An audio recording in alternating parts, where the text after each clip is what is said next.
Students 2.3ல 10th maths first sumல second subdivision பார்க்க போறோம்.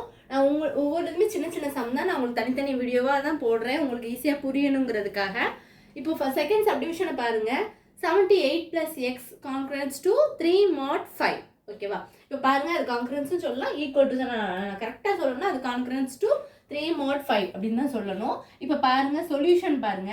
First கொடுத்த given எழுதிக்கோங்க. அப்புறம் நெக்ஸ்ட் 78 plus x நான் என்ன சொல்லியிருக்கேன் ரெண்டாவது காங்கிரன்ஸ்க்கு அடுத்து என்ன நம்பரோ வேரியபிள் என்ன இருக்கோ அது இந்த பக்கம் கொண்டு வந்துடணும். அப்போ +3 இருக்கு. அப்போ இந்த பக்கம் வரும்போது -3 ஈக்குவல் டு நம்ம வந்து 5n போட்டுக்கலாம். அந்த பக்கம் இன்டிஜர் n வந்து n belongs to integer. So therefore n belongs to zn போட்டிருக்கேன்.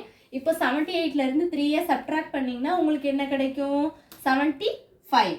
அப்போ 78ல இருந்து 3யை சப்ட்ராக்ட் பண்ணா 75 plus x equal to 5n. இப்போ நீங்க வந்து கண்டுபிடிக்கணும் xக்கு பதிலா x தான் நம்ம கண்டுபிடிக்கணும். அப்ப xக்கு பதிலா ஒரு நம்பரா நீங்க போட்டு பார்க்கணும். எது வந்து உங்களுக்கு டிவிசிபிள் ஆகுது 5 ஆல டிவிசிபிள் ஆகுதுங்கறத நீங்க பார்க்கணும்.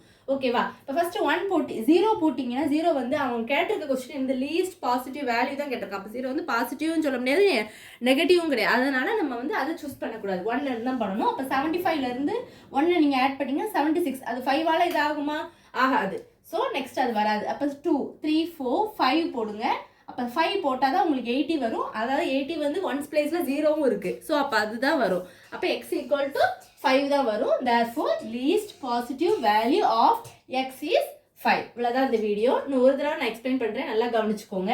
78 plus x plus 3 இந்த பக்கம் வந்ததுன்னா -3 = 5n. இப்போ 78ல இருந்து 3யை சப்ட்ராக்ட் பண்ணா உங்களுக்கு என்ன கிடைச்சிரும் 75 plus x equal to 5n. n வந்து என்ன இன்டிஜர் 1 2 3 4 அதான் போய்க்கிட்டே இருக்குங்கனால n belongs to z நான் போட்டுட்டேன்.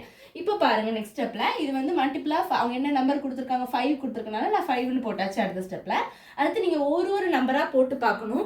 75 1 போடிங்கனா 76 அது 5 ஆல இதாகுமா? ஆகாது. ஆனா நம்ம 1s பிளேஸ் 0வா இருக்கணும். அதுவும் கவனிச்சுக்கோ 0வா இருக்கணும் அல்லது 5வா இருக்கலாம். நான் அப்போ நீங்க 75 கூட 5 ஆல ஆட் பண்ணாதான் உங்களுக்கு 80 வருது. அது வந்து 1s பிளேஸ்ல 0வா இருக்கு.